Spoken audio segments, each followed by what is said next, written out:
भारतातल्या शहरांमध्ये ना एक अशी आर्थिक क्रांती घडतीये ज्याच्याकडे आपलं फारसं लक्षच गेलेलं नाहीये. आणि या क्रांतीच्या अगदी केंद्रस्थानी आहेत एक व्यक्ती ज्यांनी हजारो लोकांना फक्त कर्ज नाही दिलं तर त्यांना आत्मसन्मान मिळवून दिलाय. ही गोष्ट आहे अनिल जाधव यांची.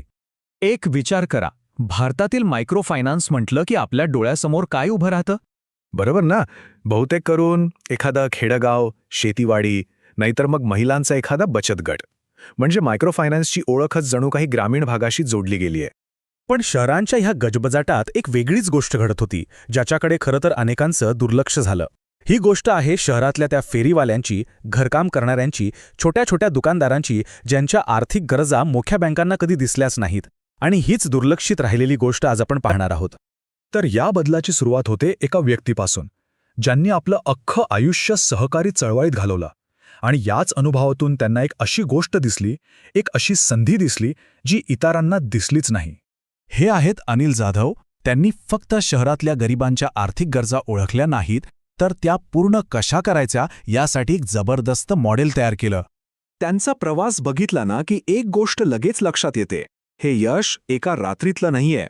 म्हणजे बघा, 40 वर्षांपूर्वी सहकारी चळवळीतून सुरुवात, मग 1992 मध्ये स्वतःची पतसंस्था, आणि शेवटी 2003 मध्ये त्यांनी आपलं सगळं लक्ष शहरातल्या गरीब लोकांच्या गरजांवर केंद्रित केलं. हा अनेक दशकांच्या अनुभवातून आलेला एक पक्का निर्णय होता. जरा विचार करा, शहरातले ते फेरीवाले, छोटे व्यावसायिक, घरकाम करणारे, मजूर या सगळ्यांना बँकेकडून कर्ज मिळणं म्हणजे जवळजवळ अशक्यच. जाधव यांनी बरोबर हीच गरज ओळखली. पण ही कल्पना आली कुठून? तर प्रेरणा मिळाली नोबेल पुरस्कार विजेते मोहम्मद युनुस यांच्या कामातून. युनुस यांनी हे सिद्ध करून दाखवलं होतं की गरिबांना कर्ज द्यायला मोठं तारण नको, तर फक्त एकमेकांवरचा विश्वास पुरेसा असतो. मग हा जो विश्वास होता तो त्यांनी प्रत्यक्षात कसा आणला? असं काय मॉडेल तयार केलं ज्यामुळे हजारो लोकांची आयुष्य बदलून गेली? हे बघा, HMPL ही काही साधीसुधी संस्था नाहीये. ती एक RBI रजिस्टर्ड NBFC MFI आहे. आता सोप्या भाषेत सांगायचं तर तिच्या प्रत्येक कामावर थेट रिझर्व्ह बँकेचं नियंत्रण असतं. आणि यामुळेच या मॉडेलला एक शिस्त आणि प्रचंड विश्वासार्हता मिळाली आहे. त्यांच्या मॉडेलचा खरा आत्मा आहे जॉईंट लायबिलिटी ग्रुप, म्हणजेच JLG. ही इतकी साधी पण तितकीच प्रभावी संकल्पना आहे. हे मॉडेल इतकं खास काय आहे माहितीये? कारण ते फक्त आर्थिक भांडवल नाही तर सामाजिक भांडवल सुद्धा उभं करतं. म्हणजे बघा, जेव्हा गटातला प्रत्येकजण एकमेकांची जबाबदारी घेतो तेव्हा कर्जाची परतफेड तर होतेच, पण त्याहून महत्त्वाचं म्हणजे एक सामाजिक विश्वास तयार होतो. आणि हो, हे मॉडेल फक्त एक प्रयोग नाही राहिला. त्याचा प्रभाव मुंबईच्या बाहेर पडून अक्षरशः देशभर पसरला. चला बघूया कसा ते. त्यांच्या यशामागचं पहिलं कारण म्हणजे तब्बल 40 वर्षांपेक्षा जास्त काळाचा सहकारी चळवळीतला अनुभव. लोकांना एकत्र कसं आणायचं, त्यांच्यात विश्वास कसा तयार करायचा, हे सगळं ते याच अनुभवातून शिकले. एवढंच नाही तर गेली 20 वर्ष ते थेट मायक्रो फायनान्स क्षेत्रात काम करतायत. त्यामुळे शहरातल्या गरीब लोकांच्या नेमक्या गरजा काय आहेत ह्याची त्यांना अगदी अचूक जाण आहे.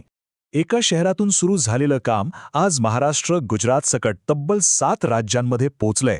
आणि ही फक्त भौगोलिक वाढ नाहीये, तर त्यांच्या त्या विश्वास आधारित मॉडेलच्या यशाचा हा खरा पुरावा आहे. मग त्यांच्या यशाचं नेमकं रहस्य काय आहे? तर ते या 3 गोष्टींवर उभं आहे. 1. कर्ज वाटपातली शिस्त. 2. नियमांचं अगदी काटेकोर पालन. आणि 3. सामाजिक ध्येय आणि आर्थिक स्थिरता यांच्यातला अचूक बॅलन्स. पण अनिल जाधव यांच्यासाठी हे काम फक्त आकडे आणि विस्तार एवढंच नाहीये. याच्या मागे एक खूप खोल विचार आहे, एक तत्वज्ञान आहे. त्यांच्या मते कर्ज म्हणजे फक्त आर्थिक मदत नाही, तर ते एका व्यक्तीला स्वतःच्या पायावर उभं राहण्यासाठी दिलेला एक आधार आहे, एक संधी आहे. आणि हे एक वाक्य त्यांच्या संपूर्ण कामाचं सार सांगून जातं. आर्थिक समावेशन म्हणजे माणसाला आत्मसन्मानाने उभं राहण्याची संधी देणं. बस, या एका वाक्यात त्यांचं ध्येय, त्यांचं तत्वज्ञान, त्यांची तळमळ सगळं काही दिसतं. अनिल जाधव यांची ही गोष्ट एका महत्त्वाच्या प्रश्नावर येऊन थांबते. तो प्रश्न म्हणजे आपल्या आजूबाजूला अशा अजून कितीतरी समस्या असतील ज्या अशाच एका शांत नायकाची वाट बघत असतील. ही गोष्ट आपल्याला एकच आठवण करून देते की खरा बदल नेहमीच गाजावाजा करून होत नाही. तो अनेकदा शांतपणे पण सातत्यपूर्ण प्रयत्नांनीच घडत असतो.